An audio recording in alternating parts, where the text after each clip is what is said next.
saying that when the spirit is free, it befriends reason. And when it is encaged, it hurts it. What I mean by a free spirit is when your thoughts, your actions and your words have the ability to cross boundaries imposed by social norms. Now, a series, or as I call them, a collection of events, of experiences, of moments in the life of a human being, from the moment when he is born until the moment he dies, is what I call education. And as American philosopher John Dewey said, education isn't the preparation for life, but it is life itself.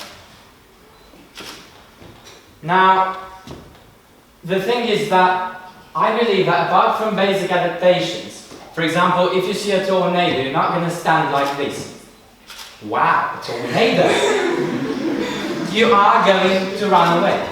You don't need to be educated to that, right? You don't need to go to Princeton to run away when you see a tornado. But, apart from basic adaptation, education is what teaches us to react, how to react to most of the things that happen around us. Now, education professionals and psychologists always try to find problems and they try to find solutions regarding the education system.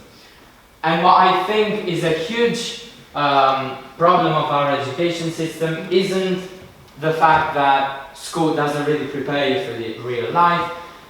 It isn't the fact that we've got too many compulsory subjects, although I do not agree with that. But it is the constant pressure of always being right. Always having the right answer and always knowing what to say. And I personally think this is very, very, very dangerous. It will work at some point.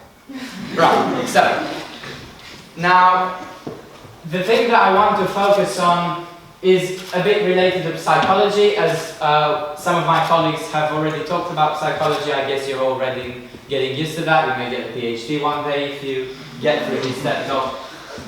The thing is that failure, where failure is not appreciated, I think achievements slide further away. And there's this quote attributed to Thomas Edison. You might have seen it on, I don't know, Instagram, whatever. And it goes like this, that I haven't failed 100 times. I've just found 100 ways of making a light bulb which does not work. So, I think that it is very dangerous, the fact that we treat the possibility of being wrong as a risk in education. For every single situation, there are two possible outcomes. A bad one and, guess what? A good one. So, there's an equal possibility of being right, there's an equal possibility of being wrong. And the question is, why do we find that possibility of being wrong as being more important than the other one? And why do we treat it as a risk? Well, psychology kicks in again.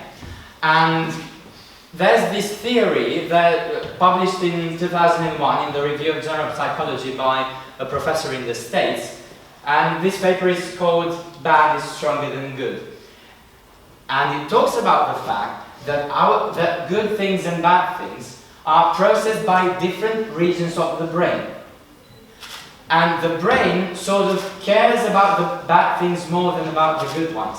And this is something we've called the positivity-negativity ratio. So, as you might figure out yourselves, the green circles are good things, and the red one is a bad thing. So, what this theory says is that the brain always looks for bad things first. And now I want you to think of the stock exchange, and I think most of you know what that is. When you go and trade in the stock exchange, your goal is to make money, right? So when you invest in the stock exchange, the risk is, guess what? Losing the money. So, this situation, which we call risk, if something goes wrong, it affects the journey towards our goal. Whereas, think of education. If you say something wrong, and your goal is to learn things, your goal is to be educated, is being wrong a risk? I think it isn't. And I think it is a very dangerous thing that we treat the possibility of being wrong as the risk in this process of education. It will work, I told you. Right, okay. So, the thing is that I'll bring some other facts in. This is, as most of you have already figured out, a brain. And what this shows is the fact that the degree to which you are an introverted or an extroverted person has very little to do with the way you are brought up, right? With your, I don't know, your family or whatever. And it involves a structural differences, a structural difference. So this is the pathway of the neurosignal towards the part of the brain where it's being processed. This so introverts have, for introverts, that pathway is longer than for extroverts. So this structural difference really makes us, think that we cannot assume that everybody can just get over their fear of public speaking. We can't just assume that. The thing is that, for example, if you're a brilliant painter, and you don't throw away your work because of fear of being judged, then it's not you that I'm focusing on, because you've found your way of expression. But that isn't all, because there are so many people whose potential is lost because of school. Schools do not encourage communication as much as they should. And that lost potential is what I've been focusing on in my, I shouldn't call it a career, but in my, short activity. This thing, the pratfall effect, by making a mistake or admitting to a mistake, we become more likable. This doesn't mean that you should, make mistakes continuously so people like you. So it doesn't work that way. But it's very important to acknowledge the fact that it makes us more humane. And it makes us more relatable to other people. I haven't even pressed it. It's magic. This is magic. Okay. Right. I found this very morning. There are some statistics from the Eurostat, and what you can see right there is our little, it doesn't work, okay, is our little beautiful country Romania with a 0.9 Britain. It doesn't even fit in this thing, you see? They all fit, this doesn't even fit. So this is adult participation in learning, right? They've studied adults aged 25 to 64. And we've realized that in our country, when we finish high school or university, for those of us superiors, we don't really care about learning other things.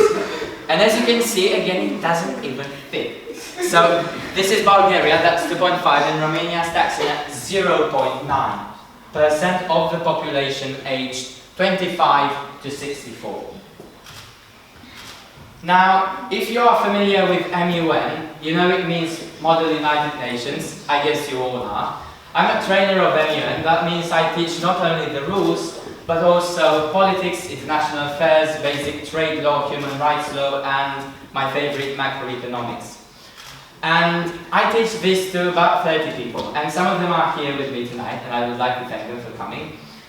So what I do is I teach them these things, but I also want to get feedback from them. And I've really been told this thing many, many times. I've heard this thing, that I wanted to say something, but I wasn't sure whether it's correct or not. And I've heard brilliant ideas getting lost mid-speech because of this lack of confidence. And it was then when I understood why they say that the fear of public speaking is greater than the fear of death. Now, it worked again without touching it. This thing is magic. Okay. Now, getting back to the psychology part, because you obviously seem a very intelligent public and you don't care about anyone. Apart from the people who do it, obviously. The thing is that I think that communication in education is a very, very important aspect. And the fact that we don't encourage it is truly, truly dangerous. In 2018, I organized a conference. Called Future Speaker. It was held at my high school. And among the guests, there was CișmigiuPark, a former Harvard and Princeton lecturer. And she spoke about merit, it's not her. And she spoke about merit-based societies and the importance of recognizing and retaining talent. But the core of this conference weren't our special guests, her and an economist from the National Bank of Romania, but the children who spoke on stage, the adolescents that had something to share, and they were not afraid of sharing it. So we discovered people who thought differently from us, we discovered new ideas, and most importantly, we accepted the fact that the things they say and the way they think isn't something irrelevant, but it is something that defines them, and it is a mark of who they are. That's a brain, again, I think you recognize it from past slides. Okay, so this was the banner, Future Speaker, right?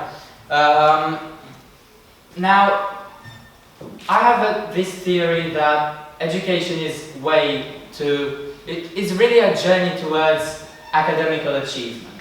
And the fact that we only recognize and we only pay attention to academic talent, which is, having good grades and going to Olympiads and getting into Princeton and all that stuff, I have no problem with Princeton, I want to get into Princeton, but anyway, is a truly dangerous thing because people are so talented. And I've seen that in that conference I organized. And I'm currently working on some essays about education in Romania, which I hope to publish by the end of the year. And I'm focusing on exactly what we get wrong and what we can do in order to overcome it. And I think some of you are already thinking about Finland as the perfect, education system. I think the Finnish education system is a really good one, but I think it's far from being perfect. And I think the Romanian one has many things to learn from it, but it shouldn't turn into the Finnish one. We should keep focusing on elites, because we have enough of them. Now, it hasn't ended it. Okay, good. So the thing is that as a fundament of democracy, as a fundament of human interaction, as a fundament of education, encouraging young people to speak their minds openly is essential. And the French philosopher Jean-Paul Sartre said that we are our choices. Now, there's a movie about journalism. I'm not sure whether I'm allowed to say its name, so I won't. But there's a line in it that goes like this. That there's an article from the US Constitution that says the only way to defend your right to publish is to publish. So I think what we should choose is to defend our right of speaking and to defend our right of expressing ourselves. And this sort of education should start at home and at school. And what we should do is we should teach our children, when we will have children, and you, all of you who have children, teach them the basis of public speaking. And I'm now addressing to those of you with superior studies. The basis of public speaking is speaking. We should encourage children, before anything else, before learning how to walk on a stage, before learning how to look the audience in the eye and say a couple of jokes, we should teach them how to speak, how to say whatever is on their mind. And my core message for you tonight is stop searching for the right answer and start looking for the right experience. Because it is only by rising that we can stand. And it is only by failing that we can achieve. Thank you.